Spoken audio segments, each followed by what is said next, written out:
Glória a Deus. Podem sentar, irmãos, por gentileza. Glória a Deus. Nós estamos na nossa série estudando sobre as parábolas. E hoje nós vamos falar sobre duas parábolas. A parábola do grão de mostarda e a parábola do fermento. Amém? Abra a tua Bíblia comigo, irmãos, no Evangelho de Mateus, capítulo 13. E vamos estudar esse texto nessa noite.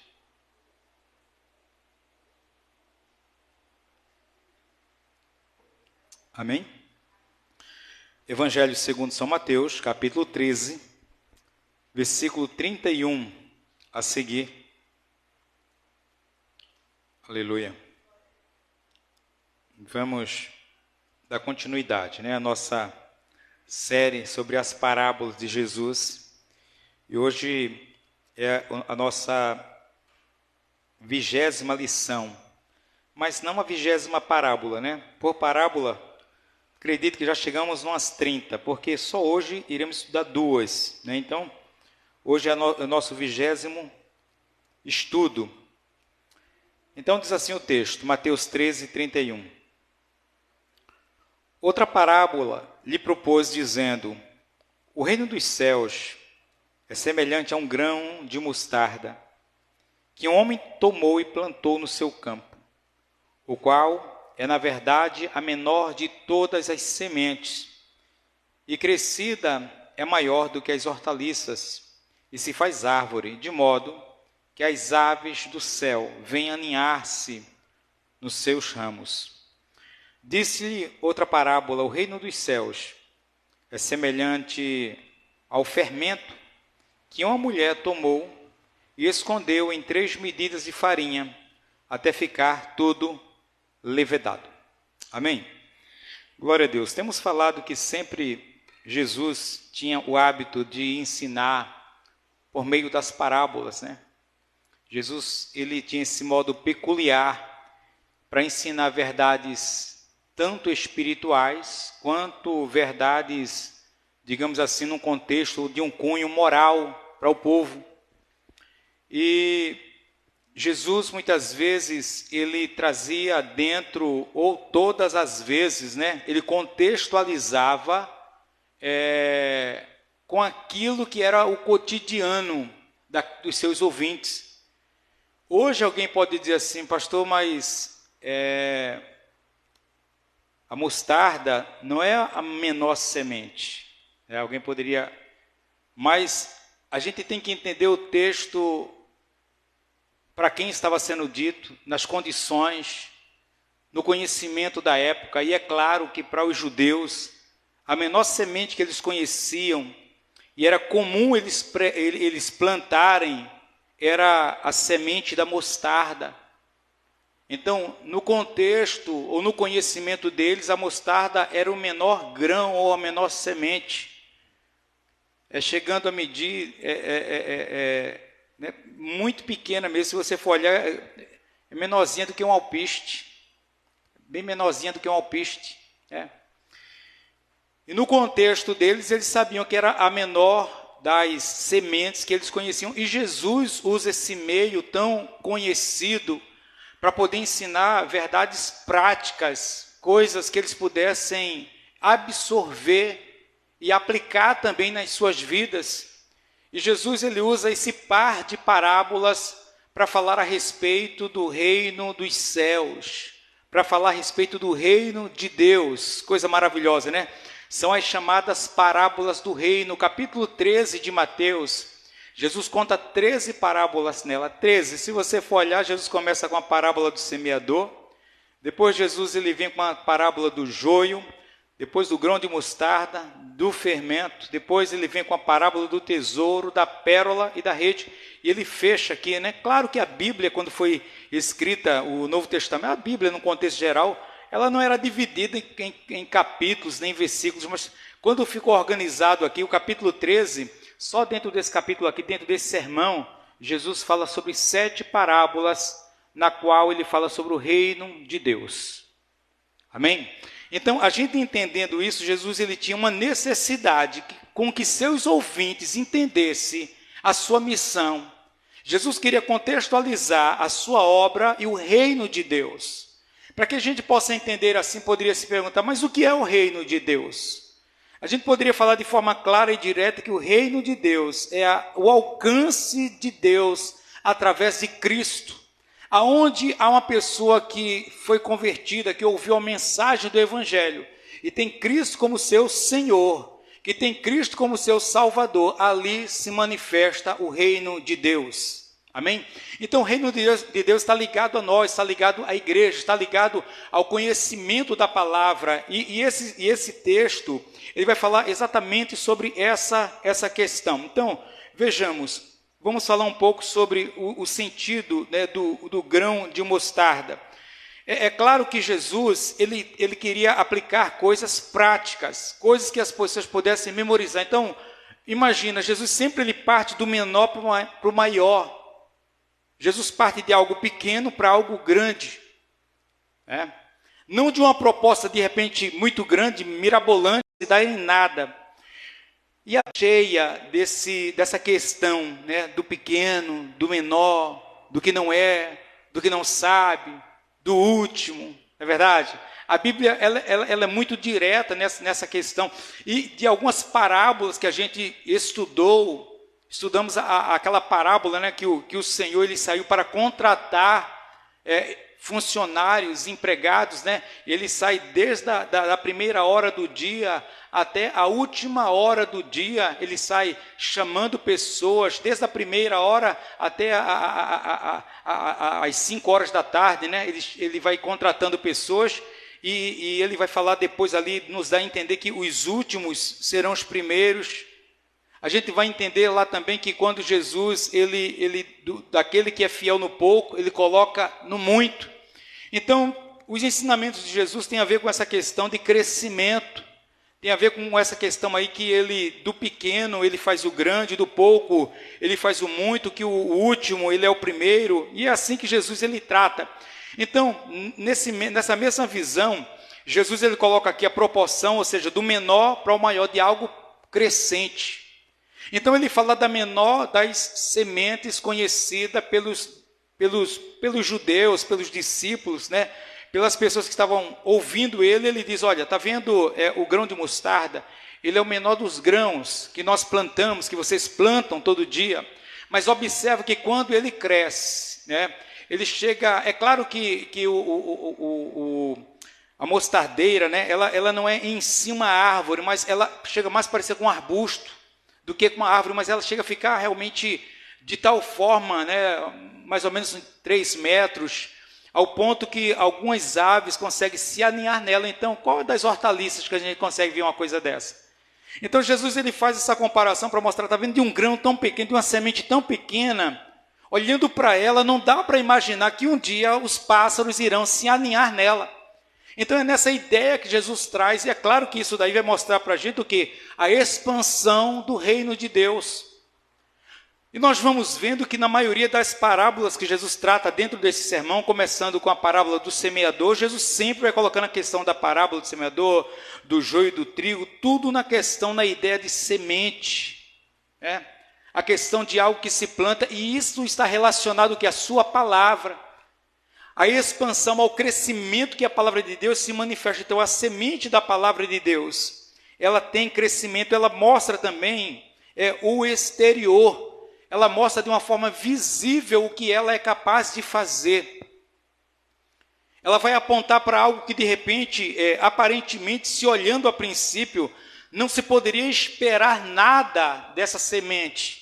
Mas, à medida que ela é plantada, que ela é semeada, ela tem um poder expansivo, ela tem o poder de crescimento. Ela tem o poder de mostrar algo no exterior, né, das pessoas, dos seus ouvintes, que é a semente, que é a palavra de Deus. E também ela vai mostrar grandes resultados. E o interessante, irmãos, que grandes resultados nós temos, muitas vezes, através de pequenas coisas que nós começamos. Através de pequenas coisas. Às vezes, a gente deixa de fazer coisas porque nós achamos e pensamos que é insignificante. E agora eu estou colocando isso numa aplicação geral da nossa vida. É claro que nós vamos aplicar no texto, mas de uma forma geral, muitas vezes nós deixamos de fazer algo, porque nós começamos a pensar, a imaginar, no ser pequeno aquilo, por pensar que é insignificante, então a gente não começa. Mas, irmãos, todo grande projeto, todo grande empreendimento, ele começa muitas vezes de forma simples, de forma humilde, de forma pacata, né? Começa pequeno e de repente ele tem uma proporção, ele tem uma dimensão gigantesca. E é justamente a ideia da semente é essa, né? Uma semente é algo, de repente você olha lá pequeno e era isso que Jesus estava dizendo. É como se você pegasse uma semente ali, se não me falha a memória, chega a ter 2 milímetros ela tem. E você imagina, você pegar uma sementezinha assim na mão e dizer, olha, um dia essa semente aqui vai se tornar um arbusto, ao ponto que as aves vão se aninhar nela. Então, às vezes nós deixamos de fazer coisas, né? Isso no geral da nossa vida, quer seja físico, quer seja no material, quer seja no emocional, e principalmente no contexto espiritual, porque nós achamos, mas isso aqui não vai dar em nada, né? Isso aqui é coisa muito pequena, mas é justamente essa questão do começar, do fazer, que começa de forma pequena, ela tem a tendência de ter uma proporção. Tudo que a gente começa, há uma dificuldade para que a gente comece, há uma dificuldade para que a gente dê continuidade. Então, veja só, ela cresce tanto ao ponto dos pássaros aninhar-se nela, e isso nos traz a ideia de uma expansividade do reino de Deus, aonde ele é capaz de chegar e a quem ele é capaz de abrigar. Algumas pessoas, quando leem esse texto e começam a interpretar, pela parábola do semeador, Jesus, ele afirmar que o pássaro que comeu a semente que caiu à margem do caminho é o diabo. Algumas pessoas tendem a interpretar que essas aves que se aninham, né, que vão se aninhar no pé, no arbusto ali, ele é a ideia, né, de algo espiritual maligno, e não é de forma alguma. Mas a ideia disso daí é mostrar que todos aonde a mensagem do evangelho chegar serão abrigados pela palavra de Deus. Porque você vê que Jesus começa a pregar o evangelho, e depois, aproximadamente 40 anos depois de Jesus, praticamente o evangelho está pregado em todo o mundo daquela época. Desde o império até as menores cidades, repúblicas que pudesse imaginar, né? Os menores vilarejos, melhor dizendo, que você possa imaginar. O evangelho em 40 anos foi pregado no mundo daquela época. E ele começou de uma forma, de uma forma, de repente assim, tão pequena, de uma forma tão pacata. E Jesus mostrando que aonde a mensagem do evangelho chegar, ele tem o poder de abrigar as pessoas. Em qualquer país que a mensagem, em qualquer vilarejo, em qualquer povoado que a mensagem chegar, as pessoas conseguem se abrigar nela. E você vai vendo isso, essa questão, né, dos judeus, dos gentios, né, do povo grego, aonde a mensagem do evangelho foi chegando depois ali de Atos dos Apóstolos, né, depois da manifestação do Espírito Santo. Você vai ver que o crescimento que começou em Jerusalém, depois se deu por Samaria, né, até os confins da terra, propriamente se dizendo assim, né? Então a gente vê essa questão do crescimento e da expansão do evangelho. Então que a gente possa colocar isso na nossa mente, irmãos, não deixar de fazer coisas por pensar que é pequeno, que é insignificante, né? Principalmente quando se dá na ideia do que é a obra de Deus. Veja só, é a obra de Deus.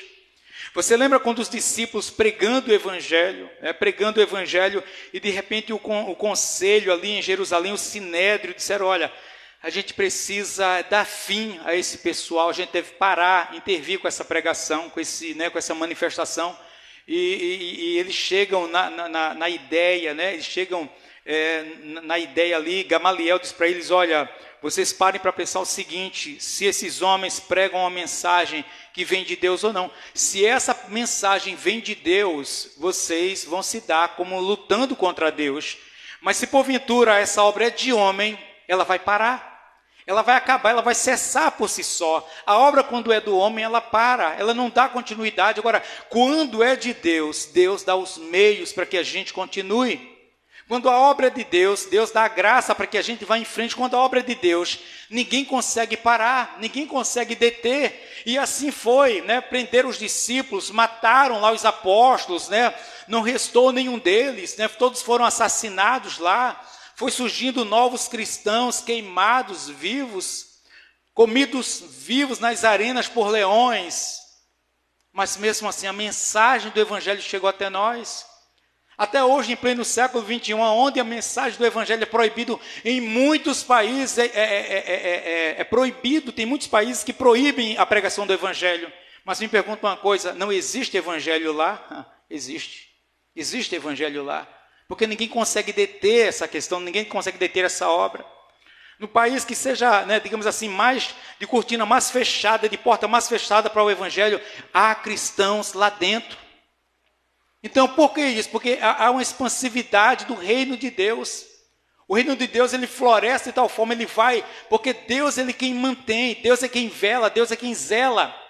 É quando o Senhor dá aquela visão, né, para Jeremias, da vara de amendoeira florescendo, e o Senhor disse, Jeremias, eu sou fiel para velar pela minha palavra. Então, por mais que a humanidade, que homens tentaram destruir, perseguir o Evangelho, destruir a Bíblia, os escritos bíblicos, não conseguiram e a mensagem chegou até nós. Por quê? Porque é obra de Deus, não é obra de homem. Então, quando Jesus conta essa primeira parábola, ele contextualiza, nos traz a ideia da expansão do reino de Deus. E outra coisa que nós temos que entender, que é uma semente. Semente é algo vivo. Semente é algo que cresce, semente é algo que tem vida. Então, há um crescimento nela. Vejamos aqui, vamos ver um texto que o apóstolo Paulo nos escreveu à igreja de Coríntios, né? Mas nos escreveu na ideia de igreja, que tudo que foi escrito para o nosso bem, né? Foi escrito, é isso que a Bíblia diz. Vamos ver 1 Coríntios, no capítulo 3. 1 Coríntios, no capítulo 3. Vamos ler os versículos 6 e 7.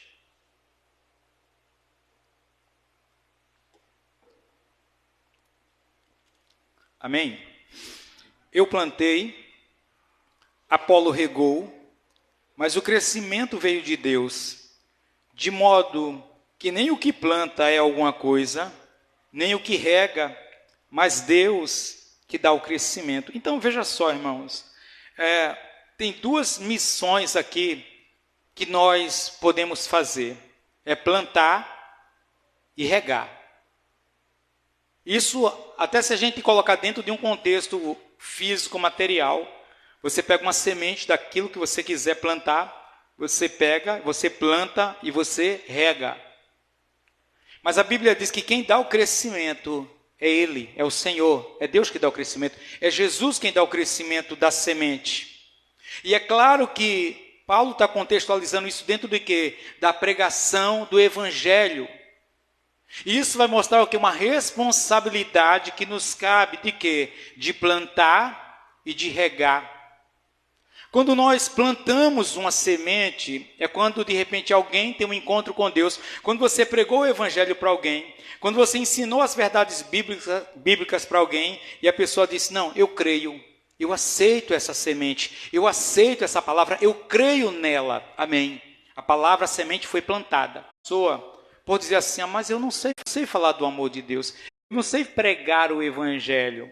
E aí é que a gente dissemear a semente que foi colocada na nossa mão. Às vezes a mínima palavra da parte de Deus, que nós achamos que é pequena e que ela é insignificante, ela é o necessário para aquela pessoa. Nós tivemos uma experiência, né? A Verônica que teve essa experiência, e a minha experiência foi através da experiência dela me contando. Estivemos numa cidade agora no feriado, e a gente foi depois no centro lá da cidade para ela fazer algumas compras lá, e ela conversando com a dona da loja, né? Por certo, né? É uma irmã em Cristo, e está passando por um problema sério de depressão, e Verônica conversando com ela, né, a respeito da graça de Deus, do poder de Deus, transformador, libertador, e Verônica conversando com ela, né, dando uma palavra de ânimo para ela, e uma senhora do lado, e Verônica disse que de repente parou de falar com a moça, né, já tinha falado, quando ela parou de falar, a moça bateu nela no ombro dela e disse, moça, continua falando, fala para mim. E você vê a sede, a necessidade das pessoas quererem ouvir, às vezes, o mínimo de palavra que Jesus é poderoso de libertá-la, de transformá-la. A mínima palavra de dizer assim, ó, Jesus pode mudar a sua história, Jesus pode transformar, mas por que Ele pode? Porque Ele fez na minha vida. Porque Ele me alcançou. Jesus pode te alcançar, mas eu sou um miserável pecador, mas Ele também me alcançou e eu era um miserável pecador. Então essa mínima palavra que a gente julga insignificante, irmãos, ela é poderosa para fazer, digamos assim, um estrago, né? Se a gente pode usar esse texto, né? Um estrago de forma assim benéfica, né? Estragar realmente a ação do diabo na vida dessa pessoa. E fazer algo positivo e glorioso lá, através de uma palavra que a gente libera para a vida de uma pessoa. Então, por muitas vezes achar que é insignificante, nós deixamos de liberar, de semear a semente, de semear a palavra, mas entenda que ela tem vida nela mesma, porque a semente não é nossa, irmãos, a semente provém do Senhor. Nós somos apenas, digamos assim, agricultores, fazemos parte da lavoura de Cristo, como diz Paulo. Nós somos apenas plantadores da semente, mas quem dá o crescimento é Ele. Veja só, irmãos, a Bíblia vai falar daquilo que muitas vezes nós poderíamos falar que é o improvável. Há dois personagens aqui que são clássicos, né? Quando a gente fala de pessoas improváveis, na minha mente, vem duas pessoas de cara, meu irmão, de cara, é Gideão e Davi. São dois improváveis. Porque a Bíblia diz que Deus ele vai ter um encontro com Gideão, né? No pior momento, um dos piores momentos no tempo de Gideão que Israel está vivendo. Aonde Israel era saqueado diariamente, o tempo todo pelos povos, os povos que os cercavam pelos filisteus. E eles subiam e saqueavam, o povo plantava, e quando estava na época da colheita, eles iam e saqueavam, e estava naquela situação. E a Bíblia diz que está lá, né? Gideão, lá no lagar, com seu trigo, malhando o trigo no lagar. Ele levou o trigo para o lugar de pisar a uva, né? A fim de quê? De se esconder. E é quando ele está lá, que o anjo do Senhor se apresenta para ele e diz, varão valoroso, o Senhor é contigo. Aí ele diz, mas se o Senhor é comigo, se o Senhor é conosco, por que o Senhor tem permitido tantas coisas ruins nos assolarem? E é quando Deus diz, olha Gideão, por meio da tua mão eu vou abençoar, eu vou livrar Israel. E ele diz assim, mas Senhor, o Senhor sabe que eu sou o menor da minha casa, da menor tribo, da tribo de Manassés, Senhor, eu sou o menor, eu sou o pequeno de todo o povo. O Senhor está escolhendo a pessoa errada, o Senhor está escolhendo o improvável, aquele que não tem nada para dar certo. Mas a Bíblia diz que é por intermédio de Gideão que Deus, ele manifesta. Então a gente vai ver que Deus, ele chama os pequenos, né? Aquele que de repente não se julga capaz de fazer nada, mas confia naquele que o chamou. Da mesma forma, Davi é o menor da sua casa também, né? Ele é o filho mais novo, ele é um improvável também, ele é o anônimo ali da história, do qual ninguém sabia nem conhecia as experiências de Davi, quando de repente Davi sai do anonimato e se transforma no rei de Israel, do qual estava estabelecida a linhagem do rei Jesus através dele. Então você vai ver, irmãos, que Deus ele tem esse propósito daquilo que é pequeno tornar grande. E por que não falar dos discípulos, né? Homens pescadores, na maioria deles homens, né, com conhecimento muito, mas muito limitado ali, entre os 12 ali, muitos não tinham tanto conhecimento, mas você vai ver que foram reconhecidos pela manifestação do poder de Deus. Veja só aqui em Atos dos Apóstolos, no capítulo 4, e o versículo 13, Atos, capítulo 4, e o versículo 13, diz assim, ao verem a intrepidez de Pedro e João, sabendo que eram homens iletrados e incultos, admiraram-se e reconheceram que haviam eles estado com Jesus. Pedro e João, irmãos, Pedro junto com André, eles eram pescadores, né? Já João e Tiago, eles costuravam, né? Eles remendavam ali as redes. Você vai ver que eram homens simples, do qual Jesus recrutou. E Jesus disse a Pedro, Pedro, vem, me segue, que eu vou fazer de você um pescador de homens. E de repente, Pedro olhando para si mesmo, mas como eu posso me tornar um pescador de homens? E aqui a gente vai ver Pedro se tornou um pescador de homens. A Bíblia fala que o primeiro sermão que Pedro pregou, irmão, foram salvas aproximadamente 3.000 pessoas. Amém? 3.000 pessoas foram salvas. Pedro, realmente, ele se tornou um grande pescador de homens. Mas ele lançou a palavra, ele pregou um homem que era um improvável, ali pequeno. E Deus fez dele um grande pescador. Então, o Senhor chama os pequenos, também age através do improvável. Vamos ver comigo aqui em 1 Coríntios, no capítulo 2. 1 Coríntios.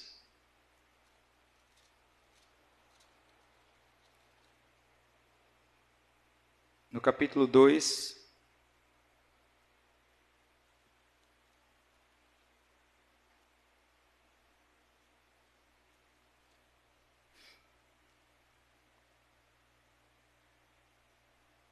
Um momentinho que eu fiz a anotação aqui errada, tá?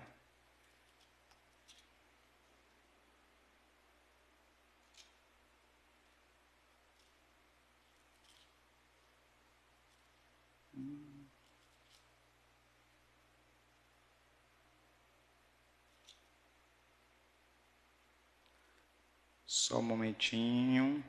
Está aqui em 1 Coríntios aqui. Vamos lá. A gente faz as anotações e às vezes não faz aquela última checagem, né?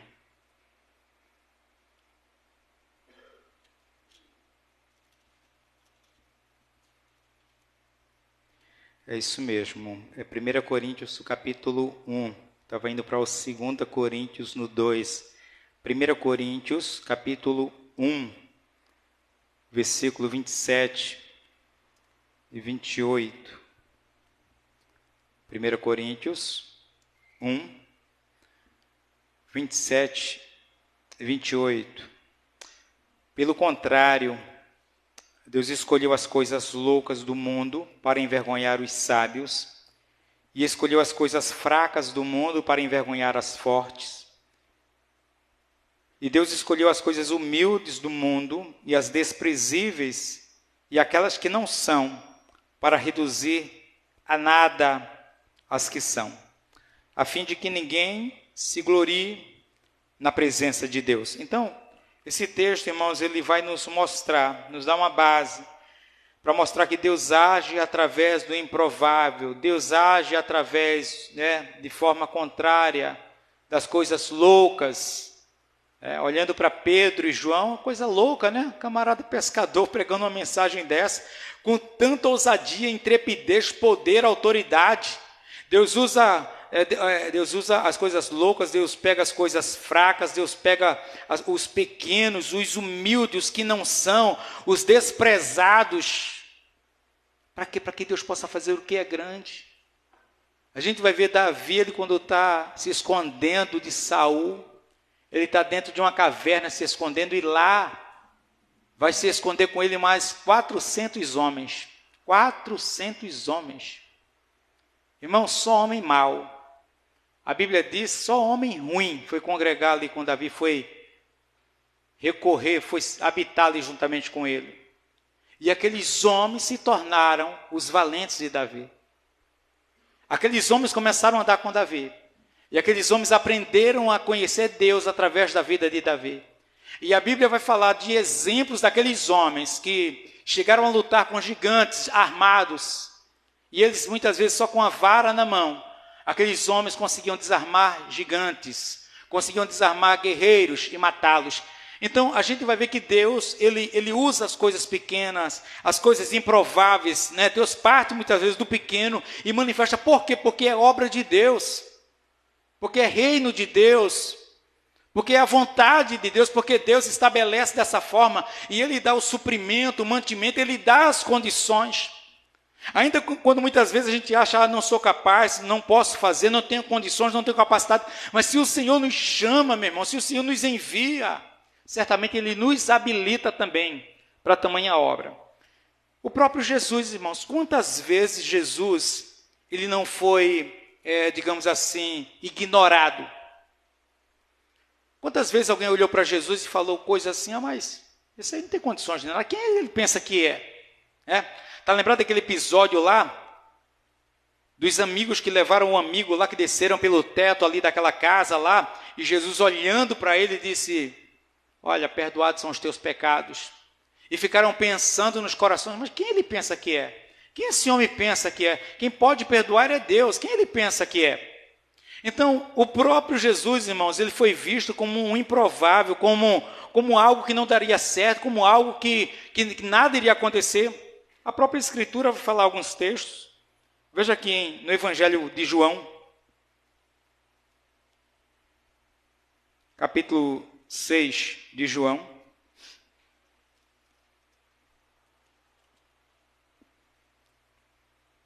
E o versículo 41. Murmuravam, pois dele os judeus, porque dissera, eu sou o pão que desceu dos céus. E diziam, não é esse Jesus, o filho de José?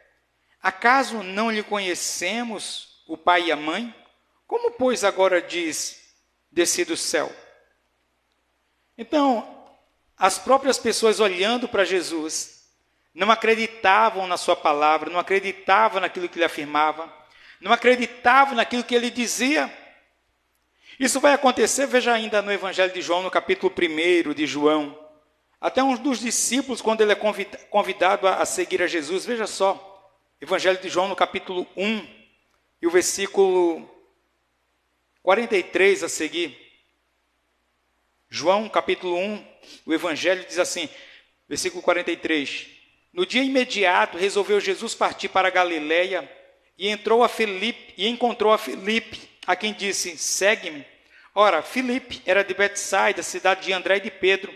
Filipe encontrou a Natanael e disse-lhe, achamos aquele de quem Moisés escreveu na lei, e a quem se referiram os profetas, Jesus, o Nazareno, filho de José. Perguntou-lhe Natanael, de Nazaré pode sair alguma coisa boa? Respondeu-lhe Filipe, vem e vê. Então, quando Filipe diz para Natanael, olha, ele é de Nazaré, ele é vindo de Nazaré, ele é o Nazareno. E aí Natanael, mas porventura pode alguma coisa boa sair de Nazaré?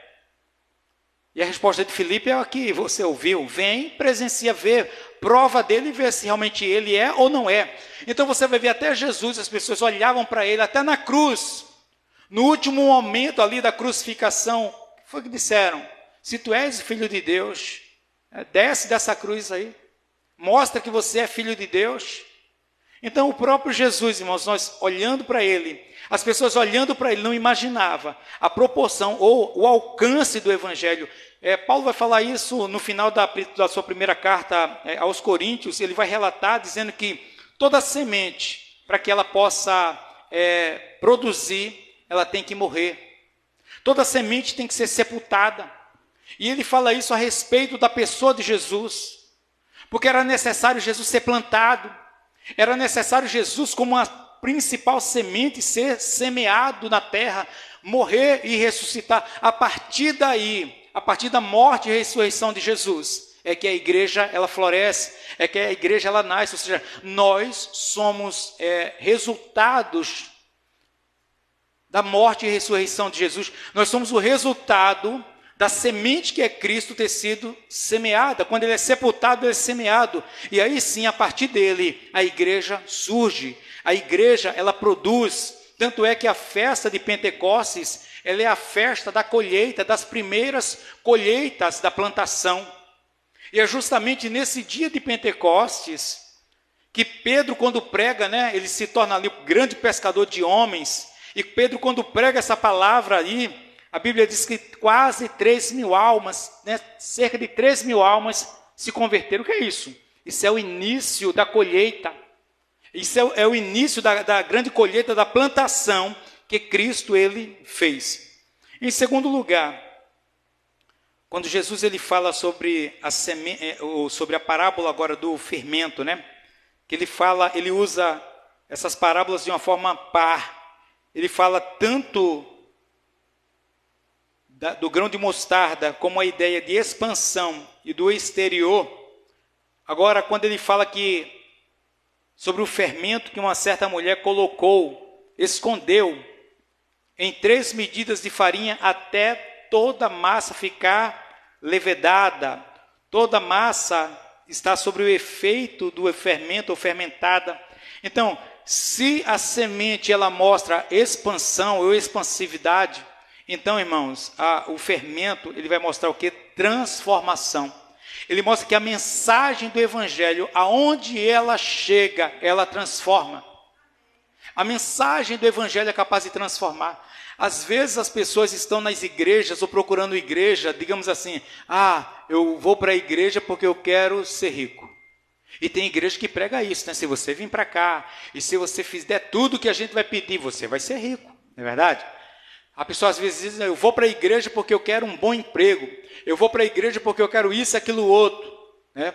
E eu não vou dizer que servir a Cristo, muitas vezes nós não somos abençoados, somos sim abençoados, mas o propósito dessa pessoa é diferente, porque o verdadeiro efeito do evangelho, a verdadeira causa do evangelho é a transformação das pessoas, é a transformação da pessoa, e ela vai, quando ela é transformada, o casamento é transformado, a vida familiar é transformada. Irmãos, se uma pessoa se diz cristã, e a vida dela não é transformada, a vida dos filhos dela, a casa dela, o lar dela não é transformado, então alguma coisa errada está acontecendo. Alguma coisa errada está acontecendo. Porque naquilo que caber a mim e caber a você, nós temos que ser exemplos e modelo, naquilo que caber a nós. O filho pode até se afastar do Senhor, mas não é porque você deu margem, porque você deixou de ensinar, porque você deixou de dar testemunho para ele, vai ser por opção, mas não porque você contribuiu, não porque você permitiu, não porque você autorizou, não porque você deu mau testemunho, não é por causa disso. O lar de repente pode até estar em ruínas, mas não por sua causa, não porque você não tenha contribuído, não porque você não tenha orado. Então observa só aonde nós chegamos, e a partir do momento que nós somos transformados, tudo em nossa volta deve ser transformado. Todos que pertencem ao reino de Deus têm suas vidas transformadas. Eu sou cristão, mas eu continuo da mesma forma com o mundo, então nós não somos cristãos. O cristão, ele é um modelo de Cristo. O cristão, ele tem o perfil de Cristo. Amém? Então, o fermento, ele mostra a transformação, a ação interna e o mover interior. Porque quando alguém, principalmente nesse tempo, imagina, irmãos, hoje, a gente quer um pão, o que a gente faz? Vai na padaria, não é verdade? Vai no mercado que tem padaria e compra um pãozinho lá e come. Mas nessa época, não. Todo mundo tinha que fabricar o seu próprio pão. Todo mundo tinha que fazer o seu próprio pão. E eles sabiam que para fazer pão tinham que usar fermento. Para quê? Para que a massa pudesse crescer. Ele colocava lá e deixava descansar, até toda a massa ser levedada. Então, observa que Jesus está falando isso para um povo que entendia o que era o efeito do fermento. Então, ele diz que a mensagem do evangelho ela é igual a esse fermento. E talvez algumas pessoas, da mesma forma, quando interpreta a partir do pássaro, que come a semente, diz o aninhar do pássaro não é uma coisa positiva, mas sim nesse contexto sim, nos arbustos, porque a mensagem do evangelho alcança a todos e abriga a todos quanto queiram. Da mesma forma que a ideia do fermento não é aquele fermento que a Bíblia diz, olha, não se misturem, acautelai-vos do fermento dos fariseus. Não é aquela ideia do fermento negativo, mas a forma que é de mostrar a positividade do fermento, ou seja, o alcance, aonde o fermento chega, ele marca a presença. De repente alguém já fez um bolo, esqueceu de colocar fermento, e quando foi olhar o bolo, não teve força para se levantar dentro da forma e ficou lá bem fininho. Por quê? Porque esqueceu o fermento. O fermento é o agente que faz crescer. Ou seja, a mensagem do evangelho, irmãos, onde ela chega, ela começa a causar transformação. Ninguém consegue ver o fermento dentro do pão, mas ele está lá. E ele é evidente por quê? Porque o pão cresceu, porque a massa cresceu, porque o bolo cresceu. Então, da mesma forma, aonde a mensagem do Evangelho genuíno chega, e quem ouve de fato a mensagem genuína do Evangelho, tem a sua vida transformada. Amém? Tem a sua vida transformada. É isso. Se falta o fermento na vida de alguém, logo se vê, meu irmão. O camarada não foi convertido, não teve um encontro com Deus, as atitudes são as mesmas, não teve mudança nenhuma. Que é isso? A ausência do fermento, ou seja, o que é o fermento? É a mensagem do Evangelho. Faltou, não tem, não sai da forma, não cresce.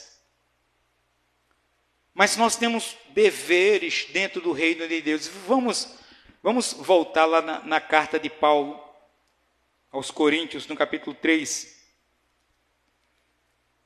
1 Coríntios, capítulo 3, acredito que está anotado certinho, né? 1 Coríntios 3, versículos 8 e 9. 1 Coríntios 3, 8 e 9. Ora, o que planta e o que rega são um, e cada um receberá o seu galardão segundo o seu próprio trabalho, porque de Deus somos cooperadores, lavoura de Deus, edifícios de Deus sois vós. Então veja que há um dever aqui. Há um dever, o que planta e o que rega são um, e cada um receberá o seu galardão. Ou seja, haverá um galardão, haverá uma paga, uma recompensa para quem? Para aquele que prega o Evangelho. É o nosso dever, sim, mas é um prazer, mas é um dever prazeroso. Ainda vejamos aqui em Romanos, no capítulo 10 de Romanos.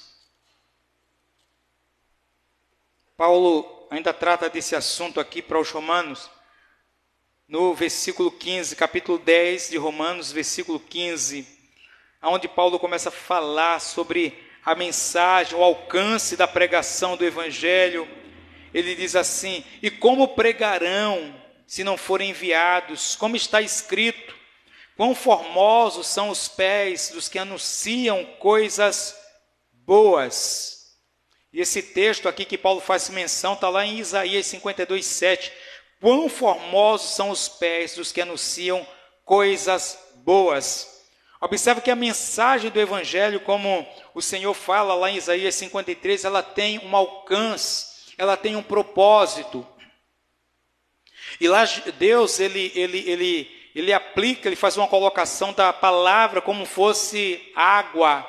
Ele diz que da mesma forma que a chuva, ela cai dos céus e rega a terra, e ela cumpre esse ciclo de regar a terra, e depois ela é evaporada e ela volta novamente. Ele diz: a minha palavra não retorna para mim sem causar... Irmãos, toda a chuva que cai do céu, toda a água que cai do céu, e porventura aquela água que retorna ao céu, ela cumpre o papel dela, ela não volta sem objetivo, ela tem um papel designado, assim é a palavra de Deus. Ainda, veja comigo em Romanos 10 ainda, só que no versículo 17 agora, aí Paulo continua dizendo assim: e assim a fé vem pela pregação, e a pregação pela palavra de Cristo. Então, o que é isso? Isso é um dever nosso. Aí eu volto a falar, quando nós olhamos e achamos que é insignificante. Mas eu só tinha uma palavra. Eu só tinha uma palavra para falar para essa pessoa, só, mas fala essa única palavra. É o quê? Deus é com ela? Que Jesus a ama? Não sei. E pode ser a semente menor que você possa imaginar. Mas como é que essa semente vai produzir se você não semear? Como crerão se não há quem pregue? Como crerão? Se a fé é produzida por intermédio do ouvir a palavra, se você passa a crer a partir do momento que você ouve a palavra de Deus, a partir que a palavra é semeada nos nossos ouvidos, e ela cai na terra do nosso coração, como Jesus conta na parábola do semeador, e ela germina a partir daí, como é que alguém vai crer se nós não falamos para ela, se nós não pregamos para ela? Então isso é muito sério. E para a gente finalizar, vamos entender uma coisa aqui agora. Todos nós, todos irmãos, eu, você, os presentes, todo aquele que faz parte do reino de Deus, nós somos comissionados. Nós somos comissionados para essa obra. Vamos lá, 2 versículos aqui para a gente fechar a palavra de hoje. No Evangelho de Marcos, capítulo 15. Marcos, capítulo 15.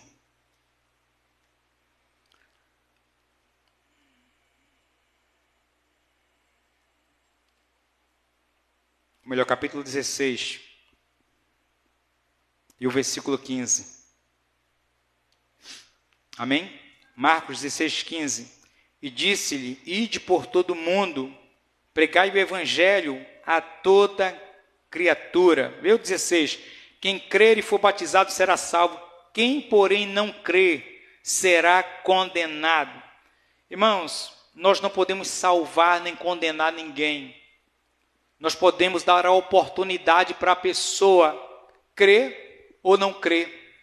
Quando você semeia a palavra para alguém, você permite ela escolher se ela aceita ou se ela repudia.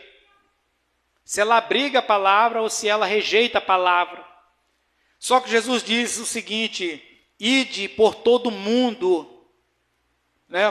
O todo mundo, irmãos, para mim, é diferente de um contexto daquelas pessoas que podem viajar, mas certamente é para toda pessoa que eu tenha alcance. Como assim para você? Toda pessoa que você tenha alcance, fale do amor de Jesus para ela, pregue o evangelho para ela, porque você estará dando a oportunidade para que ela possa ser salva. Amém? E para a gente finalizar, o último texto, voltando lá em 1 Coríntios,